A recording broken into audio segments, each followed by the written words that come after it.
जय हिंद बच्चों। पिछली वीडियो में हम लोगों ने 13.1 के क्वेश्चन नंबर 11 तक करे थे। वीडियो लंबी होने की वजह से हम लोग अब इसको सेपरेटली बना रहे हैं। क्वेश्चन नंबर 12 से लेकर क्वेश्चन नंबर 17 तक के क्वेश्चन इस वीडियो में होंगे। ये वीडियो एग्जामिनेशन के पॉइंट ऑफ व्यू से बहुत इंपॉर्टेंट है। क्वेश्चन नंबर 13, क्वेश्चन नंबर 14 और क्वेश्चन नंबर 15 ये बहुत इंपॉर्टेंट है। अभी जो शुरुआत मैं करूंगा क्वेश्चन नंबर 12 से करूंगा, लेकिन इसको देखने से पहले जो इसकी फर्स्ट वीडियो है उसको जरूर देखिएगा, उसके बाद ये समझने में ज़्यादा बेहतर होगा आपको। उसका लिंक डिस्क्रिप्शन में दिया है। क्वेश्चन नंबर 12 पर आते हैं। क्वेश्चन नंबर 12 क्या कह रहा है? क्वेश्चन नंबर 12 पे आइएगा। क्वेश्चन नंबर 12 जो एक्सरसाइज 13.1 के लिए है, क्या कहा गया है देखते हैं। Assume that each born child is equally likely to be boy or a girl। पहली लाइन में कह रखा है कि किसी फैमिली में दो बच्चे हैं। किसी फैमिली में जब कोई बच्चा होता है तो उस बच्चे होने की जो पॉसिबिलिटी है वो इक्वली है। वो बच्चा बॉय भी हो सकता है और गर्ल भी हो सकता है।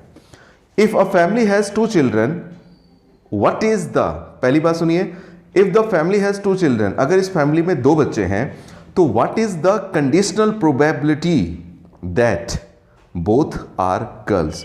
आपको कंडीशनल प्रोबेबिलिटी बतानी है कि दोनों के दोनों बच्चे गर्ल्स हैं। Given that number 1 part the youngest is girl और नंबर 2 एटलीस्ट 1 इज गर्ल। देखिए, क्वेश्चन को करने से पहले एक बात याद दिला दूं जो लास्ट वीडियो में मैंने बताई थी कि जब भी आपको कंडीशनल प्रोबेबिलिटी निकालनी होती है तो उसमें हम लोग क्या लिखते हैं, PE अपॉन F, जिसको निकालने का फॉर्मूला था हमारा NE इंटरसेक्शन F अपॉन में NF। किसे ऊपर लिखते हैं किसे नीचे लिखते हैं तो वो भी बताया था मैंने कि जिसके साथ आपको वाट लिखा दिखाई दे या फाइंड लिखा दिखाई दे उसे ऊपर लिखते हैं, और जिसके साथ इफ या गिवन लिखा हो उसे नीचे लिखते हैं। फिलहाल इस क्वेश्चन पर आते हैं और पहली बात पकड़ते हैं। इस फैमिली में दो बच्चे हैं तो उन दो बच्चों का सैंपल स्पेस क्या होगा, क्या क्या हो सकता है। अगर ये दो बच्चे हैं तो इन दो बच्चों का सैंपल स्पेस हो सकता है दोनों के दोनों बॉय हो सकता है दोनों के दोनों गर्ल हो सकता है फर्स्ट बॉय हो सेकंड गर्ल हो सकता है फर्स्ट गर्ल हो सेकंड में भी बॉय।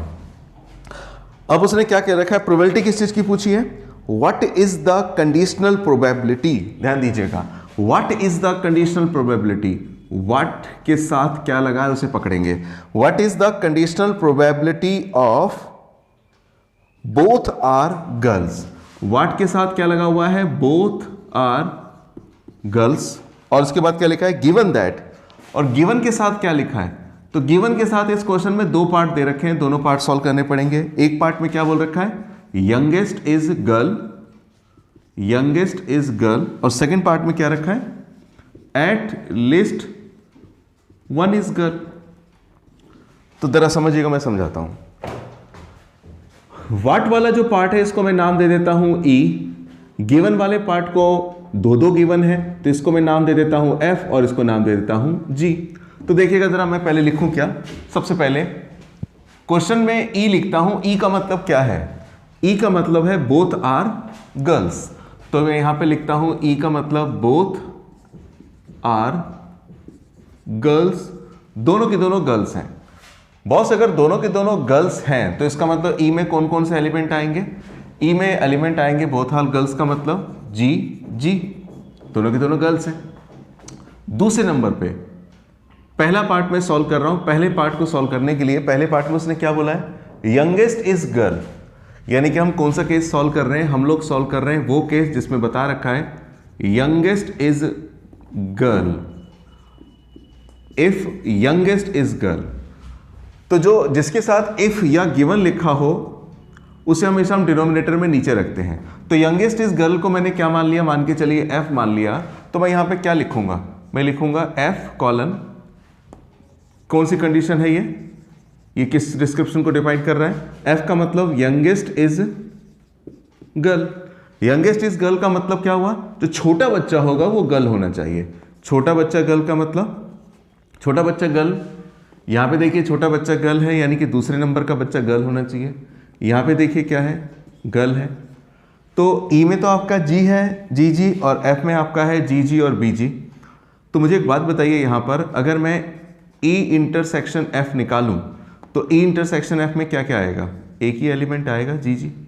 तो यहां पे NE का क्या मतलब हुआ, NE का मतलब हुआ 1, NF का क्या मतलब हुआ 2, और N E intersection F, N E intersection F में कितने एलिमेंट है? खाली एन ई इंटरसेक्शन एफ में एलिमेंट है 1। अब आपको प्रोबेबिलिटी जो निकालनी है, रिक्वायर्ड प्रोबेबिलिटी, वो किस चीज़ की निकालनी है? प्रोबेबिलिटी निकालने के लिए जो फाइंड वाला पार्ट होता है उसे ऊपर लिखते हैं, गिवन वाला पार्ट नीचे। फाइंड वाला पार्ट क्या है? तो फाइंड वाले या वाट वाले पार्ट को हम लोगों ने इस क्वेश्चन में डिनोट कर रहा है ई से, तो यहाँ पे लिख देता हूँ मैं ई, और नीचे क्या लिख दूंगा? इसको हम लोगों ने क्या नाम दे रखा है? F. P E upon F क्या बनेगा? N E intersection F upon में N F. N E intersection F आपका 1 है, और एन एफ की वैल्यू कितनी है? तो एन एफ की वैल्यू 2 है। इस पार्ट का आंसर आएगा 1/2। लेकिन इसका दूसरा पार्ट भी हमें देखना पड़ेगा। जिस दूसरे पार्ट में उसने क्या बोल रखा है? दूसरे पार्ट में बोल रखा है इफ यंग, दूसरे पार्ट में हमें उसने बोल रखा है क्या? If at least 1 is girl, at least 1 is girl, कम से कम एक गर्ल होना चाहिए। कम से कम एक गर्ल का मतलब एक भी गर्ल हो सकती है, एक से ज़्यादा भी गर्ल हो सकती है। तो पहली बात तो इसको मैं डिनोट कर देता हूं किससे? जी से। आप इसे चाहें तो जी से भी डिनोट कर सकते हैं, एच से डिनोट कर दीजिए, किसी से भी डिनोट कर दीजिए। फिलहाल मैं इसको जी के बजाय एच से डिनोट कर देता हूं, इसलिए क्योंकि जी ऑलरेडी हम यूज़ कर चुके हैं गर्ल के लिए। तो यहाँ पे मैं लिखता हूँ एच क्या होगा हमारा? एच का मतलब है एट लिस्ट 1 इज गर्ल, कम से कम एक गर्ल होनी चाहिए। तो एक बात बताइए, यहाँ पे जब मैं प्रोबेबिलिटी निकालूंगा तो मेरे कौन कौन से इवेंट यूज़ होंगे? एच का मतलब क्या है? एच का मतलब at least 1 is girl. At least 1 is girl का मतलब कम से कम एक गर्ल होनी चाहिए। तो कम से कम एक गर्ल का मतलब एक गर्ल भी हो सकती है, एक से ज़्यादा गर्ल भी हो सकती है। एक गर्ल कैसे हो सकती है? एक गर्ल हो सकती है बीजी यानी कि छोटे गर्ल हो, या जीबी। 2 गर्ल भी हो सकती हैं क्योंकि उसने बोला एटलीस्ट 1, तो जीजी। अब एक बात समझिए, ये एच है, ई यहाँ पर है, तो मैं यहाँ पर अगर मान के चलिए एच इंटरसेक्शन ई निकालूं, इसे एच इंटरसेक्शन ई बोलिए या ई इंटरसेक्शन एच बोलिए, बात एक ही है। तो दोनों में कॉमन क्या क्या आएगा? दोनों में कॉमन आ जाएगा जी जी। अब आपको जो प्रोबेबिलिटी निकालनी है उससे पहले इवेंट कौन कौन से हैं?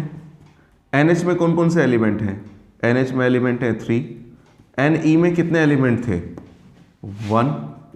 और एन एच इंटरसेक्शन ई में कितने एलिमेंट हैं? एक ही एलिमेंट है। तो हमें अगर प्रोबेबिलिटी निकालनी है तो सवाल ये खड़ा होता है, वाट वाला हम ऊपर लिखते हैं, गिवन वाला नीचे। वाट हमारा क्या है? ई, और गिवन को हमने क्या मान रखा है? ये जो इफ वाला होता है हमारा गिवन होता है। एटलीस्ट 1 हमारा गिवन है, इसको मैंने नाम दे रखा है एच, तो यानी कि मुझे निकालना है E upon H. E upon H का मतलब N E intersection H upon में N H. N E intersection H का मतलब क्या होगा? ई इंटरसेक्शन एच या एच इंटरसेक्शन 1, और एन एच का मतलब क्या हुआ? एन एच में कौन कौन से एलिमेंट हैं? 3, तो यानी कि इसकी प्रोबेबिलिटी बनेगी 1/3। क्वेश्चन अगला है क्वेश्चन नंबर 13। अच्छा क्वेश्चन है, ज़रा देखिएगा।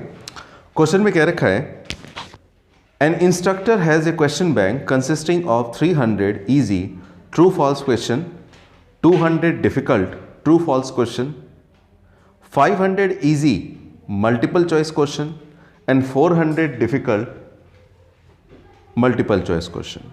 आगे पढ़ने से पहले क्वेश्चन को ज़रा पहले समझ लेते हैं।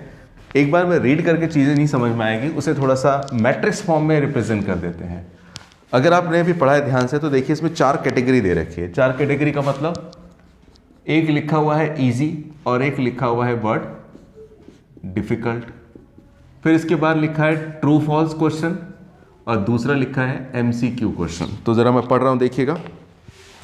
N instructor has a question bank consisting 300 easy true false question. 300 easy true false question मतलब इजी ट्रू फॉल्स क्वेश्चन कितने हैं? 300। और क्या लिखा हुआ है? 200 difficult true false question, 200 difficult true false question, difficult true false question 200 है। आगे क्या लिखा है? 500 easy multiple choice question, easy multiple choice question 500। और क्या लिखा आगे? 400 difficult multiple choice question, difficult multiple choice question 400। 300 ये, 500 ये, 800 for 1200 और 2, टोटल 1400 क्वेश्चन हो गए, एक तरह से कह सकते हैं। आगे लिखा है, if a question is selected at random if जब भी क्वेश्चन आए तो दो चीजों पे ध्यान दिया कीजिए, कहां पर इफ लिखा है और कहां पे फाइंड लिखा है। If a question is selected at random from the question bank, what is the probability that it will be an easy question given that it is a multiple choice question. किसके साथ question में if लगा और किसके साथ क्या कहते हैं फाइंड लगा, ये हमें देखना है, फाइंड या व्हाट। तो मैं दोबारा पढ़ता हूं, इफ के साथ क्या लिखा हुआ है, if a question is selected at random from the question bank, what is the probability, यानी कि फाइंड या what is the probability it will be an easy question. What के साथ क्या लगा हुआ है कि ये क्या हो, एक इजी क्वेश्चन हो, given that it is a multiple choice question. और इफ या लिखा हो गिवन के साथ क्या लिखा हुआ है, ये क्या होना चाहिए, मल्टीपल चॉइस क्वेश्चन हो। क्वेश्चन में याद रखिए जो फाइंड और गिवन होता है उसी के बेस पर हम लोग ई और एफ मानते हैं। इसे मैं नाम दे देता हूं ई, इसे नाम दे देता हूं एफ। तो इस क्वेश्चन में जब क्वेश्चन को सॉल्व करेंगे तो सबसे पहले मेरे को बताइए मेरा ई क्या है। ई मेरा है एमसीक्यू, मतलब question is multiple choice question. और एफ मैंने क्या माना है, एफ माना है क्या, इजी क्वेश्चन। तो एक बात समझो बच्चों, अगर मैं आपसे पूछूं एन ई की वैल्यू क्या होगी, एन ई का मतलब क्वेश्चन एमसीक्यू है, तो आप खुद ही देखिए एमसीक्यू वाले क्वेश्चन कितने हैं हमारे सामने। एमसीक्यू वाले क्वेश्चन कितने हैं, तो ये रहे एमसीक्यू वाले क्वेश्चन है। एमसीक्यू वाले क्वेश्चन कितने हैं भला, एमसीक्यू वाले क्वेश्चन को मैंने डिनोट किया है ई से, तो वो कितने होंगे 500 प्लस में 400 दैट इज 900। अच्छा, यहीं पर अगर मैं पूछूं आपसे एन एफ, तो एफ का मतलब क्या है, एफ का मतलब है इजी क्वेश्चन, इजी क्वेश्चन। तो इजी क्वेश्चन क्या है, ये रहे आपके इजी क्वेश्चन। इजी क्वेश्चन कितने हैं आपके 300 प्लस 500, 300 प्लस 500 यानी कि टोटल हो गया 800। अगर मैं यहीं पे आपसे पूछूं कि बताइए दोनों में कॉमन क्या है, कॉमन का मतलब जो इजी भी हो और मल्टीपल चॉइस क्वेश्चन भी हो। तो इजी भी हो मल्टीपल चॉइस क्वेश्चन भी हो तो कॉमन क्या होगा दोनों में, 500 होगा, क्योंकि ये इजी की लाइन में भी आ रहा है और मल्टीपल चॉइस क्वेश्चन की लाइन में भी आ रहा है। इसका मतलब ये क्वेश्चन हो गए 500। अब सवाल ये खड़ा होता है कि हमें जो प्रोबेबिलिटी निकालनी है, रिक्वायर्ड प्रोबेबिलिटी, उसमें मैं ई अपॉन एफ लिखूं या एफ अपॉन में ई लिखूं। तो ये देखिए किसके साथ फाइंड या व्हाट लगा है, जिसके साथ फाइंड या व्हाट लगा है उसे ऊपर लिखना है। किसके साथ फाइंड लगा है, एफ के साथ। तो इस क्वेश्चन में क्या होगा, एफ को हम लोग ऊपर लिखेंगे और ई को नीचे लिखेंगे। पी एफ अपॉन में ई, इसका मतलब क्या होगा, इसका मतलब होगा वही N E intersection F upon में N E. N E intersection F का मतलब क्या है 500, एन ई का मतलब क्या है, एन ई का मतलब 900, 5/9 ये आपका इसका आंसर आ जाएगा। अगला क्वेश्चन देखते हैं। अगला क्वेश्चन भी इसी तरह से है। क्वेश्चन नंबर 14 को ज़रा मैं बता रहा हूँ, गौर कीजिएगा। ये इस तरह का क्वेश्चन एग्जाम में किसी और तरह से भी पूछा जा सकता है, टाइप यही होगा, नंबर ऑफ क्वेश्चन बदल दिए जाएंगे, तो इस क्वेश्चन को दिमाग में रखना बहुत ज़रूरी है। क्वेश्चन नंबर 14 13.1 के लिए क्या कह रहा है देखिएगा। Given that two numbers appearing on throwing two dice are different. गौर कीजिएगा क्या बोला उसने, गिवन दैट। इस क्वेश्चन और पुराने क्वेश्चनों में फर्क क्या है कि पुराने क्वेश्चनों में ना क्या होता था, पूरी एक कहानी दे रखी होती थी और फिर बता रखा होता था कि फाइंड कीजिए, ये गिवन है ये। लेकिन इस क्वेश्चन में क्या है, आपको पहले से बता दिया है, given that two numbers appearing on throwing two dice are different. आपने दो डाई को उछाला, दो डाई को उछालने पर पहली वाली डाई पे भी एक नंबर आएगा, दूसरी वाली डाई पे भी नंबर आएगा, वो दोनों के दोनों नंबर क्या होने चाहिए, डिफरेंट होने चाहिए। ये गिवन है क्वेश्चन में। आगे क्या लिखा है, find the probability of the event the sum of the number on the dice is 4। Find के साथ क्या लिखा है कि दोनों डाई पे जो नंबर है उन दोनों नंबर का जो सम है वो सम कितना आना चाहिए, 4 आना चाहिए। पहले तो एक बात समझिए, आप जानते हैं कि जब दो डाइयों को आप उछालेंगे तो आपका जो सैंपल स्पेस बनेगा वो बनेगा 36। क्वेश्चन को जब सॉल्व करेंगे तो अब ई किसे हम माने और एफ किसे माने जरा वो समझते हैं। तो क्वेश्चन को देखिए क्या लिखा हुआ है, given that two numbers appearing on throwing two dice are different. मतलब दो डाई को उछालने पे जो नंबर आ रहे हैं वो दोनों के दोनों नंबर क्या होने चाहिए, डिफर होने चाहिए। डिफर का मतलब अगर एक पे 1 है तो दूसरा 2 होना चाहिए, दूसरे पे 3 होना चाहिए, 4 होना चाहिए। मतलब क्या नहीं होना चाहिए, 1 1 2 2 3 3 4 4 5 5 6 6 नहीं होना चाहिए। तो उसने बोला है डिफरेंट होना चाहिए। तो ऐसे कितने इवेंट होंगे, पहले मैं स्टेटमेंट लिख दूं। ई किसको रिप्रेजेंट कर रहा है, रिप्रेजेंट कर रहा है क्या, number, the number shows on die are different, यानी कि जो नंबर आपको शो कर रहा है वो सारे के सारे नंबर आपस में क्या है, डिफर है, डिफरेंट है। और f किसकी बात कर रहा है बच्चों, f किसकी बात कर रहा है, the sum of the number of dice is 4, the sum of number of dice, sum of number जो डाइस पर है वो क्या होना चाहिए, वो होना चाहिए इज 4। अब जरा समझते हैं, आपको ये तो पता ही होगा कि जब हम दो डाई को एक साथ उछालते हैं तो सैंपल स्पेस कितने बनते हैं, 36। उन 36 में एक जैसे वाले कितने एलिमेंट होते हैं, 1 1 2 2 3 3 4 4 5 5 6 6। 6 एलिमेंट ऐसे होते हैं जिसमें दोनों पे नंबर सेम सेम होने चाहिए। लेकिन हमारे इस क्वेश्चन में ई किसकी बात कर रहा है, ई बात कर रहा है the number shows on dice are different. तो टोटल नंबर हो गए 36, उसमें से जो एक जैसे वाले हैं वो कितने हैं, 6। तो अगर मुझे पता लगाना है ऐसे कितने एलिमेंट हैं जिसमें अलग अलग नंबर हो तो वो कितने होंगे, एन ई। तो मैं बोलूंगा जी टोटल तो होते हैं 36, उसमें से जो एक जैसे हैं 1 1 2 2 3 3 4 4 5 5 6 6 वाले वो 6 हैं, उसे माइनस कर दूंगा तो 36 एलिमेंट्स ऐसे बचेंगे जिन पे नंबर डिफरेंट होंगे, पहले पे कुछ और है दूसरे पे कुछ और है। और NF क्या होगा, NF का मतलब the sum of the number of dice is 4। दोनों डाइयों पे जो नंबर है वो 4 होना चाहिए। अब दोनों डाई पे जो नंबर उनका सम 4 कैसे कैसे आ सकता है, तो सुनिए, 3 1 करके 4 आ सकता है, 1 3 करके 4 आ सकता है, और साथ में 4 कैसे आ सकता है, 2 2 करके।